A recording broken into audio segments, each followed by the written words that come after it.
আসসালামু আলাইকুম ওয়া রাহমাতুল্লাহি ওয়া বারাকাতুহু। আলহামদুলিল্লাহ ওয়াসসালাতু ওয়াসসালামু আলা রাসূলিল্লাহ ওয়া বা'দ। সম্মানিত দিনী ভাই এবং বোনেরা, আমরা দেখতে পাচ্ছি যে বাংলাদেশের সবচেয়ে বড় বর্তমান সময় রাজনৈতিক দল, পলিটিক্যাল পার্টি, জাতীয়তাবাদী দল বিএনপি। সেই বিএনপিটা গত ১৬ বছরের স্বৈরাচার আওয়ামী লীগের পুনরাবৃত্তি আমরা যেন আবার দেখতে পাচ্ছি। আওয়ামী লীগ এবং বিএনপি যেন মুদ্রার এপিঠ এবং ওপিঠ, এমনটাই বর্তমানে প্রত্যক্ষ করা যাচ্ছে। সম্মানিত দিনী ভাই এবং বোনেরা, আমরা তাদের গত ১০ মাস ১১ মাসের নৃশংসতা, চাঁদাবাজি, খুন খারাপি, লুটতরাজ, মানুষের উপরে হত্যাযজ্ঞ থেকে শুরু করে মানুষের উপরে অমানবিক নির্যাতন আমাদেরকে বারবার স্মরণ করিয়ে দেয়। আওয়ামী শাসনামলের সেই ১৬ বছরের স্বৈরাচারী কায়দায় মানুষের উপরে জুলুম নির্যাতনের কথা আমাদেরকে বারবার স্মরণ করিয়ে দিচ্ছে। দিনী ভাই বোনেরা, হয়তো আমার কথাটা অনেকের কাছে ভালো নাও লাগতে পারে। আজকে আমরা আলোচনা করব আওয়ামী লীগ ভার্সেস বিএনপি। আওয়ামী লীগ বনাম বিএনপি, উভয়ের মাঝে কম্পারেটিভ আমরা একটু তুলনা করব, তাদের মাঝে ক্যারেক্টার, তাদের আসলে কতটা মিল বা সিমিলারিটি তাদের মাঝে খুঁজে পাওয়া যায়। তো আমার এই কথাগুলা, তুলনাগুলা, কম্পেয়ারগুলা অনেকে সহ্য নাও হতে পারে। শুরুতেই বলে রাখি যে আসলে মাঝে মাঝে কিছু কথা পাগলের মতো বলতে হয়, না হলে হয় না, কারণ বোঝানোর জন্য। এদেশে আপনি চুরি করলে মাফ, খুন করলেও ক্ষমা পাওয়া যেতে পারে, কিন্তু আওয়ামী লীগ আর বিএনপি কে একসাথে বসিয়ে তুলনা করলে একদল আপনাকে বলে রাজাকার, একদল আপনাকে রাজাকার বলবে। কারণ এতদিন আওয়ামী লীগের বক্তব্য ছিল আমরা সবাই রাজাকার, আওয়ামী লীগ ছাড়া, দেশপ্রেমী আওয়ামী লীগ ছাড়া সবাই দেশের রাজাকার। আরেক দল বলে দালাল, আরেক দল বলে দালাল। আবার কখনো কখনো তাদের উভয়ের কথা সেম সেম হয়। আমাদেরকে রাজাকার বলে, পাকিস্তানি বলে আমাদেরকে ট্যাগ দেয়, আমরা বাংলাদেশকে আফগানিস্তান বানাতে চাই, এমনটা তারা উভয় দল কিন্তু বলে। এখানে উভয়ের মাঝে খুব মিল আছে, বিশেষ করে ইসলামপন্থী মানুষদেরকে কোণঠাসা করার ক্ষেত্রে। আওয়ামী লীগের চরিত্র যেমন বিএনপির চরিত্র সেম, বরং চেয়ে এক ধাপ তারা এগিয়ে আছে। তাও আমরা এই বিষয়টা আপনাদের সাথে শেয়ার করছি, কারণ আমি এই দেশের সাধারণ মানুষ, যে মানুষ প্রতিদিন রাস্তায় হাঁটে, একবার সরকারি উন্নয়নের ঢেউ খায়, আবার বিরোধী দলের ফেসবুক আন্দোলনের আওয়াজে কানে তুলো ঢুকে। আমি এ কথাগুলো এই কারণে বলছি, কারণ এই দুই দলের নাটক আর ক্ষমতার খেলা দেখে দেখে মনে হয় আমরা সবাই এক এক মানসিকভাবে এক এক করে আমরা মানসিকভাবে গৃহপালিত হয়ে যাচ্ছি। নিজেকে গৃহপালিত গরু ছাগল মনে হচ্ছিল আমাদের, বর্তমানেও মনে হয় এমনটাই। কারণ আমাদের পিনাকি দাদা বলছিলেন যে বাংলাদেশের অবস্থা হচ্ছে পাবলিক বাসে বায়ু, মানে পাত দেওয়ার মতো, অর্থাৎ পাদের দুর্গন্ধে থাকার মতো নয়, দাঁড়ানোর মতো নয়, বসার মতো নয়, কিন্তু কেউ স্বীকার করে না কে পাত দিয়েছে, কিন্তু ওখানে অবস্থান করার মতো না। সেম অবস্থা আমাদের বাংলাদেশের রাজনৈতিক অবস্থাটা তেমনই। চলুন আমরা কিছু কথা শুনে নিই আওয়ামী লীগ বনাম বিএনপির বিষয়ে। আওয়ামী লীগের চেহারায় গণতন্ত্র, ভেতরে এক নায়কতন্ত্র, যেটা আমরা গত 16 বছর দেখেছি। তাদের বিরোধী দল দরকার নাই, নিজেরাই বিরোধী দল। তোমার সাথে যদি একমত না হয় তাহলে তুমি দেশদ্রোহী, রাজাকার, মির্জাফর, পাকিস্তানি। পুলিশ প্রশাসন, পোস্টার, প্রজেক্ট সব তাদের হাতে। তবু মুখে বলে আমরা কোনো কিছু নিয়ন্ত্রণ করি না। বিএনপি মনে করে আন্দোলন হচ্ছে, যদি পোস্টে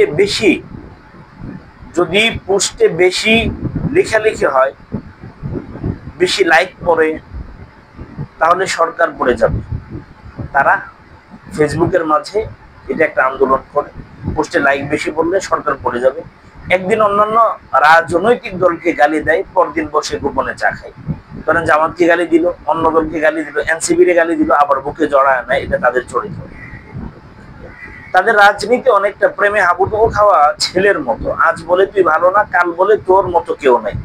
কেন্দ্রের সিদ্ধান্ত জানার জন্য তৃণমূল নেতা ফেসবুকে স্ক্রল করে, যেখানে মিছিলের ডেট ও কমেন্ট সেকশনে পাওয়া যায়। আওয়ামী লীগের চাঁদাবাজি একটা গোছানো পেইং সিস্টেম। একজন ব্যবসায়ী একজন নেতাকে টাকা দেয়, বাকিটা অটোমেটিক সিস্টেমে ছড়িয়ে পড়ে। ছোট মাছ বড় মাছকে জানে, বড় মাছ ছোট মাছকে সবসময় চেনে। বিএনপিতে চাঁদা খাওয়া হারাম, কিন্তু সবাই খায় গোপনে। বিএনপিতে চাঁদা খাওয়া হারাম, সবাই খায় গোপনে। উভয়ের মিলগুলা বুঝে, তাই কে কার থেকে খায় তা অজানা থাকে। এজন্য দেখা যায় একই ব্যবসায়ীর কাছে বড়, মাঝারি, পাতি সব নেতা হাজির। মাঝে মাঝে মারামারি লাগে, ব্যবসায়ীরা কনফিউজ থাকে কাকে চাঁদা দিলে সে সেফ থাকে।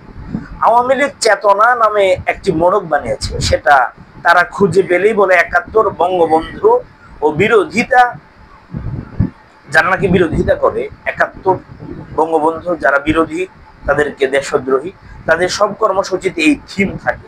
স্যাটেলাইট শব্দ শুনলে বলবে এটা বঙ্গবন্ধু বানিয়েছে, তারা চেতনাকে অন্য লেভেলে বিক্রি করতে পারে। এবার বিএনপির চেতনা নিয়ে আমি নিজে কনফিউজ, চেতনা আছে কিনা তা নিয়ে তারাও সন্দেহান। তারিক জি আছেন ঠিক আছে, কিন্তু দলটাই জানে না তাকে সবাই বিশ্বাস করে কিনা। না তারা হয়তো স্যার বলে কিন্তু মনে মনে গালি দেয়, এটা চোখেই বোঝা যায়। আওয়ামী লীগ আন্দোলন করে ক্ষমতায় যেতে নয়, ক্ষমতায় থাকতে। আওয়ামী লীগ আন্দোলন করে ক্ষমতায় যাওয়ার জন্য নয়, ক্ষমতায় থাকতে। প্রয়োজনে পুলিশ র্যাব ব্যবহার করে আইনি আন্দোলন দমন করে, ক্ষমতায় থাকাকালীন আন্দোলনের দরজা জানালা আটকে রাখে, কেউ ডাক দিলে বলে এটা রাষ্ট্রদ্রোহ। বিএনপি রাস্তার রাজনীতি করে হঠাৎ হরতাল অবরোধ ডাকে, কিন্তু পরের দিন নেতারা গায়েব হয়ে যায়, ভোটার বা কর্মী দ্বিধায় পড়ে। অনেকটা এমন যে আন্দোলন ডাক দিয়ে শুক্রবার শনিবার রেস্ট নেয়, রোববার বলে পরবর্তী ঘোষণা না দেওয়া পর্যন্ত আন্দোলন স্থগিত। আওয়ামী লীগের চেইন অফ কমান্ড আছে রীতিমতো মিলিটারি স্টাইলে। আপা যা বলবে তাই হবে, শেখ হাসিনা যা বলবে তাই হবে। আপা বললে রিক্সাও দাঁড়ায়, মেট্রো রেলও যাত্রা বিরতি দেয়। বিএনপিতে চেইন নাই, কমান্ড নাই, কিন্তু লাইভ অনেক। ৩ নেতার সঙ্গে সাক্ষাৎকার শেষে বোঝা যায় ৩টা আলাদা বিএনপি চলছে। বিএনপিতে চেইন নাই, কমান্ড নাই, কিন্তু লাইক অনেক। ৩ নেতার সঙ্গে সাক্ষাৎকারে শেষে বোঝা যায় ৩টা আলাদা বিএনপি চলছে। আওয়ামী লীগ মানে ভুল স্বীকার মানে দুর্বলতা, আওয়ামী লীগ এটা মানে মনে করে ভুল স্বীকার মানে দুর্বলতা, তাই সব সময় বলে জনগণ বুঝে না, আমরা যা করি উন্নয়নের জন্য করি। বিএনপি মাঝে মাঝে ভুল স্বীকার করে, অতঃপর সেই ভুল আবার তারা পুনরাবৃত্তি করে, বারংবার করে। আওয়ামী লীগ টিভি পত্রিকা, ইউটিউব, ডিজিটাল বোর্ড সহ সবকিছু দখল করে রাখতে চাই। মনে হয় গুগলে বাংলাদেশ লিখলেও আবার ছবি আসবে। বিএনপি শুধু ফেসবুকে বাঁচে, মিছিল হয় কমেন্ট সেকশনে, আন্দোলন হয় ইনবক্সে, ভিডিও আসে শেয়ার লাইক দিয়ে।